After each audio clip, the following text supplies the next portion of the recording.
Olá, este é o nosso encontro do Grupo de Reflexão Bíblica São Jerônimo. Seja bem-vindo, bem-vinda. E nós hoje vamos ler o texto da profecia de Jeremias. É a primeira leitura da liturgia de hoje. É o texto que vai do capítulo 26, versículo 11 ao versículo 16 e mais o 24. E eu vou ler o trecho para que a gente possa compreender melhor a nossa reflexão de hoje.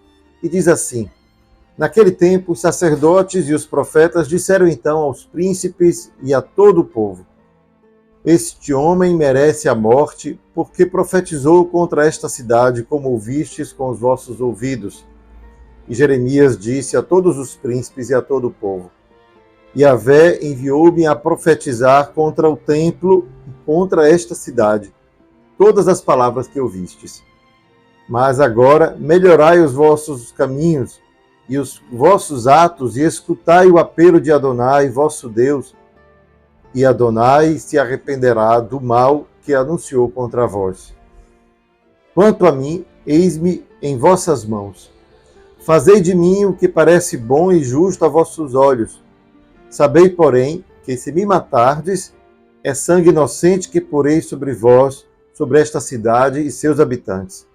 Porque, na verdade, Adonai me enviou a vós para anunciar-vos todas estas coisas. Os príncipes e todo o povo disseram então aos sacerdotes e aos profetas: Este homem não merece a morte, pois ele nos falou em nome de Adonai, nosso Deus. O texto vai avançar um pouco e vai concluir-se dizendo assim: Jeremias, contudo, foi protegido por Aicã, filho de Safã, de modo que não foi entregue nas mãos do povo para ser morto. É claro que os textos da profecia eles sempre dependem de uma contextualização. E aqui ainda mais, porque afinal nós estamos lendo apenas um pequeno trecho de uma passagem bem mais ampla. A gente deveria então dizer que para ler esse capítulo de 26 de Jeremias, é necessário que a gente tome a Bíblia nas mãos e leia lá o capítulo 7, e veja aquilo que foi o discurso de Jeremias, pelo qual ele está sendo agora acusado diante de todos os chefes do povo. Afinal, Jeremias foi para a porta do templo e, proclamando a sua profecia, condenou aqueles que, praticando a maldade, poderiam levar à morte de todos, não apenas de si mesmo por causa do seu pecado, mas que a sua maldade levaria, portanto, à destruição do próprio templo, fazendo, portanto, uma alusão de que não é a prática religiosa, cultural, aquilo que nos salva, ainda que Deus houvesse diante do povo, não é? Afinal, naquela época, o templo era símbolo desta aliança de Deus com o seu povo. O templo era um lugar que se poderia dizer: aqui está a manifestação clara da fidelidade de Deus. Então, enquanto este templo estiver de pé, a presença de Deus estará no meio do seu povo.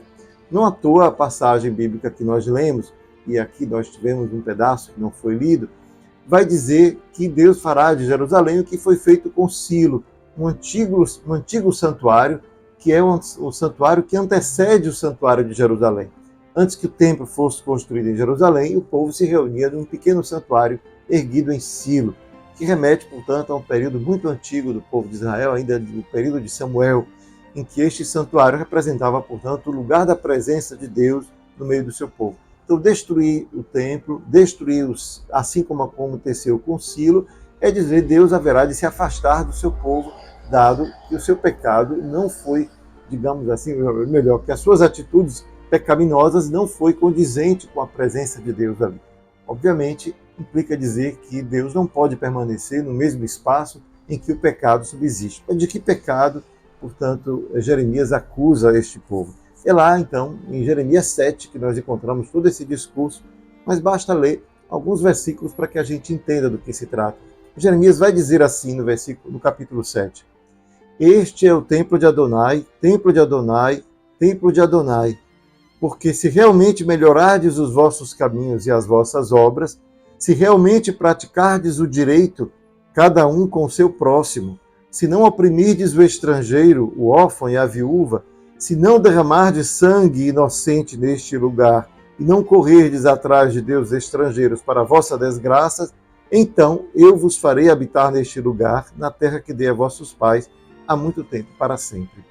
Isto é, Deus, através de Jeremias, está condicionando a sua presença do templo à prática da justiça, do direito, aquilo que havia sido determinado na aliança. Então vemos o quanto que Jeremias aqui está denunciando é uma religião que se distanciou daquilo que era a prática do bem, a prática da aliança, a prática da lei, e se apegou àquilo que era, digamos assim, externo, exterior, ao culto, ao cultual, esquecendo-se, portanto, da sua prática. E aí Jeremias vai denunciar uma religião que é feita de formalidades e se esquece de que a verdadeira religião é aquela que obedece, portanto, aos mandamentos.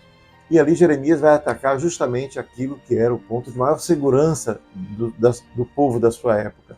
Deus está presente no seu santuário. Enquanto o santuário estiver de pé, a sua presença estará ali, condicionada apenas àquele templo de pedra.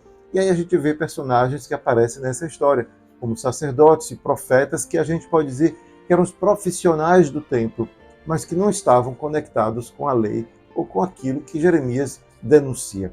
Portanto, conectados com a necessidade de agir conforme a santidade daquele que ocupa o lugar do templo.